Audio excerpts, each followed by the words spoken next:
Dia buat perniagaan kedai makan, kedai runcit dan sebagainya lah, di pasar dan sebagainya, yang mana tak kira ada daripada Melayu, mamak dan sebagainya. Jadi apabila kami membuat kajian dan kami dapati banyaknya berlaku, nak katanya sebagai kurafat, kurafat yang berlaku di kalangan peniaga. Kita tak katakanlah semua, tetapi bila kita buat pendidikan tu banyak yang berlaku. Tak kiralah kedai makan ke, kedai runcit ke, berlaku. Jadi bila kita kaji, macam-macam yang ditemui. Antaranya adalah, pertemuannya adalah tangkal, azimat. Tangkal dan azimat lebih kurang sama. Wafak. Apa lagi? Bulu apa ni? Burung cendrawasih. Ekor bulu cendrawasih. Ada juga daripada pokok. Ada pokok, di antara pokoknya adalah pokok jeliti, yang mana semua tu dibuat sebagai pendinding dan pelari. Dan ada juga ibu duit. Ibu duit ni diletakkan di dalam bekas duit, cashier. Dia letak ibu duit ni macam-macam lah yang orang jadikannya sebagai penarik. Dan ada juga yang gunakan gambar tokoh tertentu. Kalau di negeri jiran kita ni ada gambar, contohnya Sultan Abdul Hamid, yang banyak digantung di kedai-kedai. Tak kira kedai apa lah, mereka akan gantungkan. Dan banyak lagi lah yang kami temui. Jadi apabila kita melihat kenapa, dengan tujuan apa mereka buat macam tu, dan apabila kami tanya, maka apa yang dijawabnya adalah kepercayaan bahawa benda-benda tersebut boleh menarik, menjadikan pelaris, dan dalam masa yang sama juga sebagai pendinding dan sebagainya. Maknanya bukanlah saja-saja letak. Kalau saja-saja letak ni tak ada masalah. Tetapi apabila diletakkan dengan tujuan yang macam tu, dia ada perbahasan syarak yang berkenaan dengan hal tersebut. Jadi bila berlaku macam tu, maknanya kami dapati masih ramai lagi yang buat. Masih lagi ramai yang buat perkara tersebut. Dan apabila kita meneliti dari sudut perbahasan para ulama, terutamanya daripada wahyu, sumber wahyu, apabila Nabi SAW menyebut dalam hadisnya, man allaqa tamimatan fala atammallahu lah. Sesiapa yang menggantung tangkal, nescaya Allah tidak akan selamatkannya daripada tangkal itu. Dan demikian juga dalam hadis Nabi memberitahu bahawa inna ar-ruqa wat-tamaima wat-tiwala syirkun. Sesungguhnya jampi-jampi, tangkal-tangkal dan tiwalah, yakni penarik, jampi penarik, itu adalah syirik. Dan hadis Nabi juga menyebut man allaqa tamimah faqad asyrak. Jadi nak bagi tahu kat sini, Nabi nak bagi tahu bahawa ada sebab kenapa diharamkan benda-benda azimat tersebut. Azimat ni benda-benda yang diyakini bahawa dia ada kuasa tertentu, yang mana masih ramai yang melakukannya. Dia yakin bahawa yang bagi rezeki ni Allah Subhanahu Wa Taala. tak ada masalah. Sebab dia kata had tu sebagai ikhtiar. Dan ikhtiar tersebut dia jadikannya sekutu bagi Allah. Maknanya menjadikan benda tersebut sebagai sekutu bagi Allah untuk dapatkan apa yang dihajatkan. Maka apabila kita renung balik, ada sebab Nabi kata macam tu. Sebabnya kalau kita lihat balik kepada sejarah kaum Arab, terutamanya jahiliah dulu, mereka ini menyembah kepada berhala. Kita maklum, musyrikin Mekah pada zaman Nabi itu dia menyembah berhala.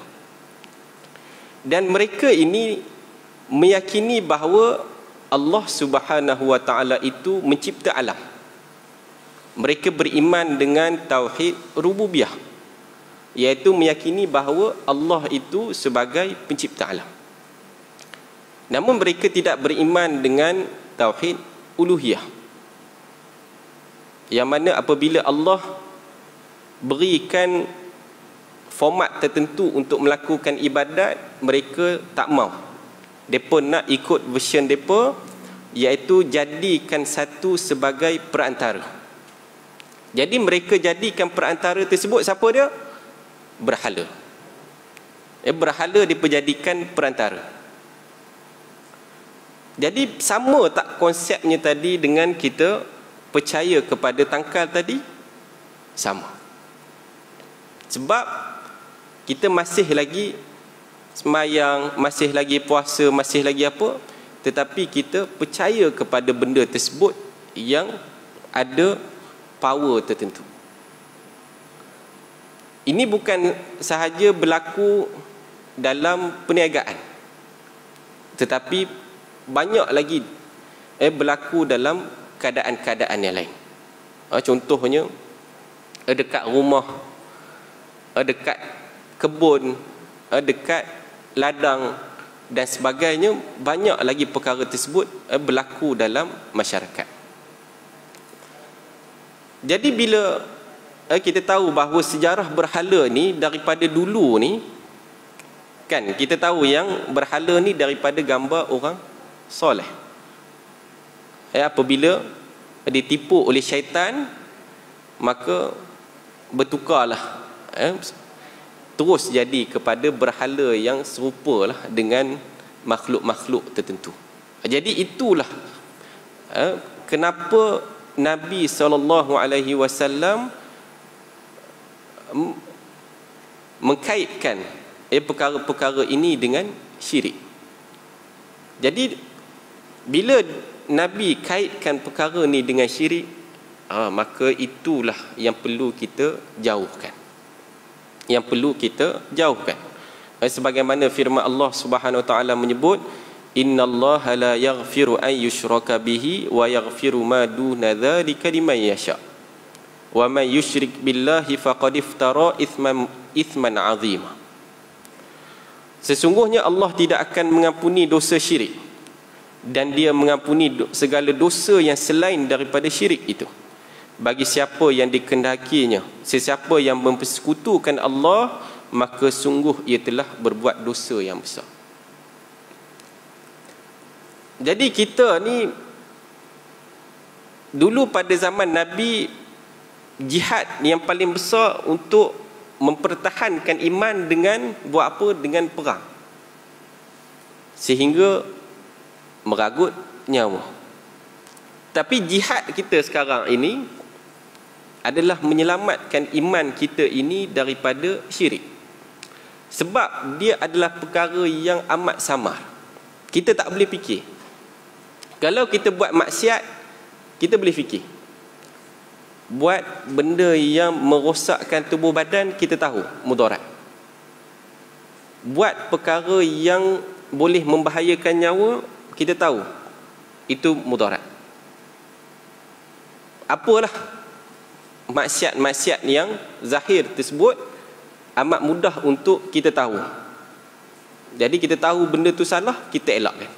Tetapi dosa syirik ini kita tahu ada syirik jali dan khafi, yang terang dan yang sembunyi.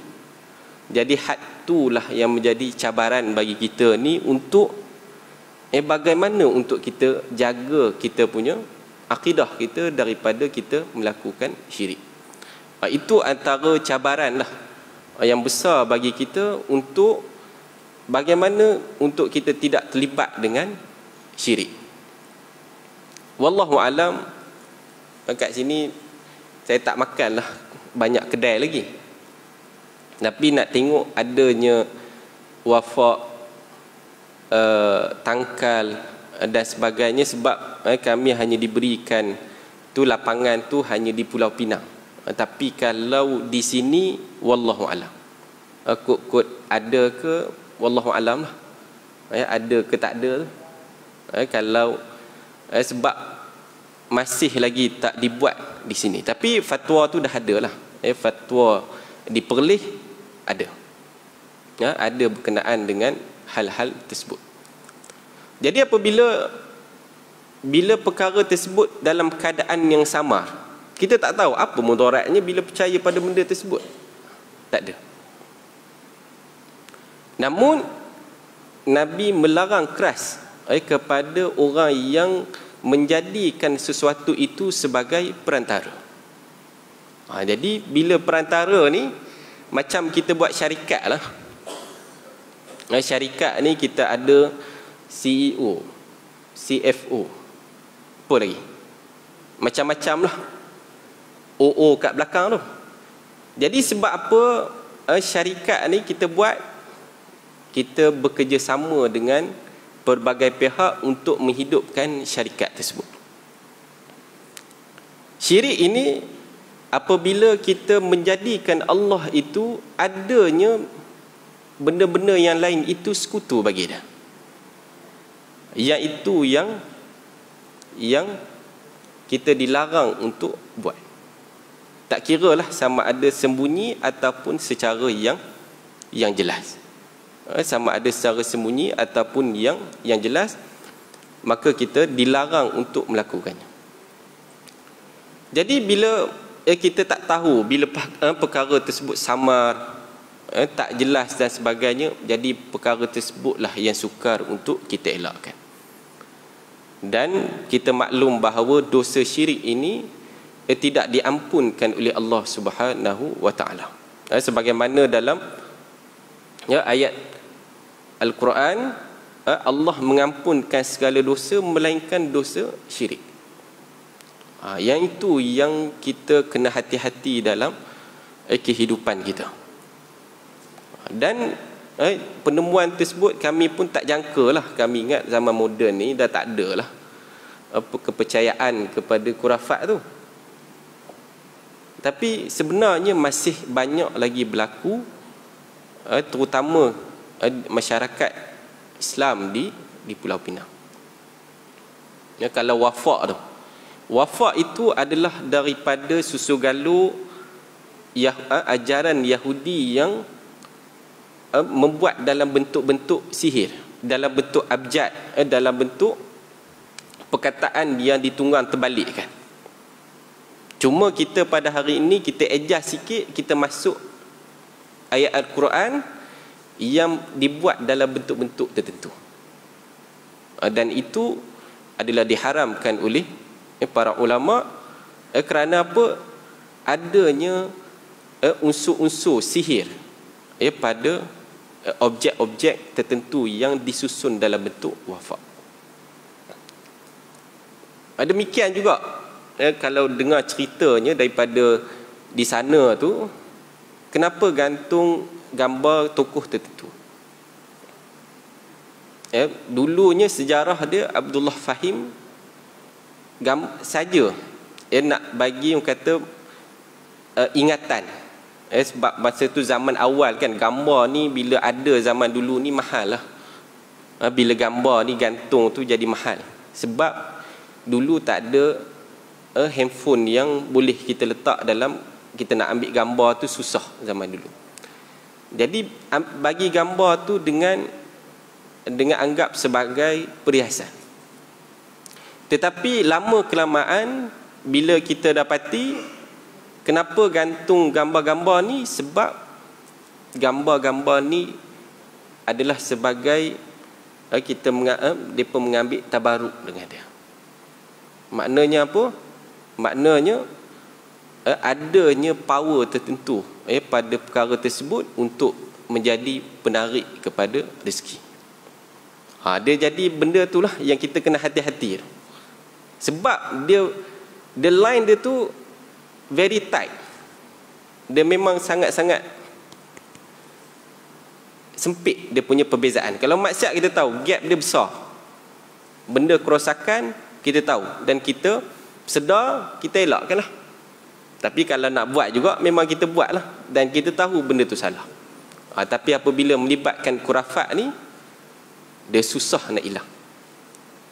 Kan baru ni timbul pula berkenaan dengan bulan Safar ni, kepada mandi Safar, yang membuang sial dengan mandi Safar pun masih lagi wujud kepercayaan macam tu.